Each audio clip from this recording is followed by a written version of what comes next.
Money is the shadow of power, and for 2 centuries, that shadow has been cast by a single name, a name whispered in the halls of parliaments and the vaults of central banks: the Rothschilds. They didn't just build a bank, they built a world. While kings fought for land, they fought for the ledger. And in the end, the ledger won. This is the paradox of the family that owned the world by remaining invisible. Our story begins in the cramped, sunless streets of the Frankfurt Judengasse. Meyer Amschel Rothschild, a man with nothing but a keen mind and a handful of rare coins, saw what others missed. He realized that power doesn't come from the crown, it comes from the credit that supports it. He sent his 5 sons, like 5 arrows, to the heart of Europe: London, Paris, Vienna, Naples, and Frankfurt.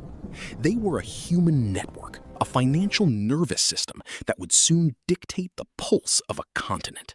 The fate of Europe hangs on a blood-soaked field in Belgium. Napoleon versus Wellington.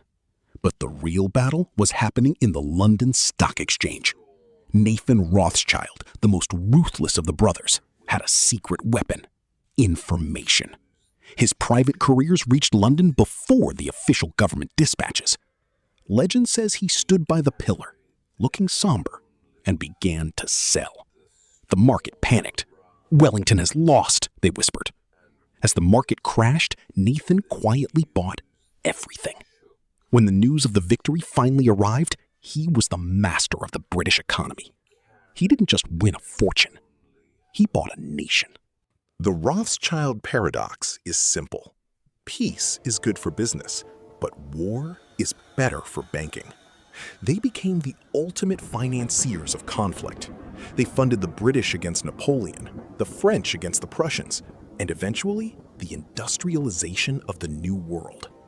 They realized that a government in debt is a government that can be controlled. By lending to both sides, they ensured that no matter who won on the battlefield, the Rothschilds won in the bank.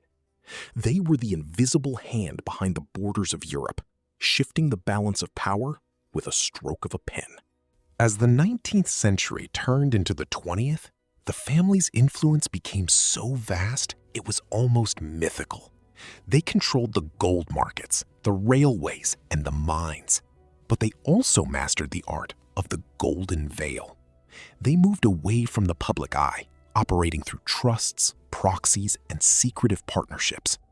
While the new titans of industry, Rockefeller and Carnegie, built skyscrapers with their names on them, the Rothschilds built empires in the dark. They became the silent partners of history, the ghosts in the global financial machine.